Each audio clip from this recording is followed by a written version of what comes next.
Hi ladies, Pamela Mulhearn here. Welcome to day 23 of the Midlife Makeover. Today's topic is perfection paralysis. This one word, perfection, can unleash a minefield of emotions. Buckle up ladies, here we go. The definition of perfection according to Merriam-Webster is as follows: the quality or state of being perfect, freedom from fault or defect, flawlessness, an unsurpassable degree of accuracy or excellence. Wow! These are some emotion-fueled definitions, and given the definition, how reasonable is it for you to think you can attain perfection? What is a reasonable level of perfection before you start to go off the rails? This is a multi-layered topic, and I will only be scratching the surface. Bear in mind that your level of perceived perfection in your own life is completely different than any other person.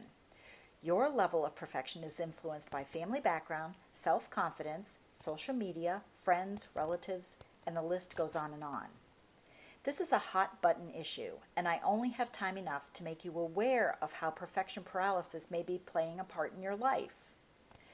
For years, Martha Stewart was the queen of perfection when it came to keeping a home and entertaining.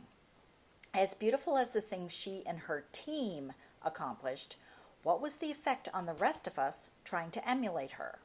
We don't have a team to make our homes and dining room table magazine quality. Think about the last time you had a dinner party for friends. The goals would be to entertain in a clean house, serve good food, and be surrounded with warm, fun, and excited energy. Would it be necessary to put perfection in the mix to have a good time? Actually, it can be quite the opposite, because striving to create perfection for a dinner party can quite literally leave the hostess exhausted and stressed. How much better would it be to greet your guests in a calm and stress-free environment? Think about social media, magazines, television, and the effect on how we think we should look. These communications tell us how we should present ourselves, how we should feel, how young we should be, and what we should buy. Eventually, we don't even know what we think anymore. Some people are so driven to perfection that it takes something drastic to notice the imbalance in their lives. I remember a client I had a couple years ago. She was in her early 30s, married with one child and another on the way. She had a very successful career. She had 2 masters and a doctorate. She was again back in school working toward another degree or certification. We talked about all she had accomplished, and she was only in her 30s. What was driving her to work on another degree? I asked her the simple question: when is enough enough? She looked at me and tears started to flow. She had strived for perfection for so long she was completely out of balance. Our next session, she had thought about it and decided to put school on hold and throttle back a little.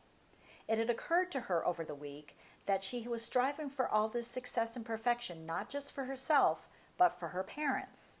She was continually trying to make herself perfect to gain their approval. I was so proud of her for realizing what she wanted to shift in her life. Perfectionism can cross generational lines. This is especially true with mothers and daughters. Mothers don't even have to say words to make an impact. It is that look at your hair or your waist or your outfit. How many of you feel like it is hard to live up to the perfection that parents expect? When will you be ready to say enough is enough?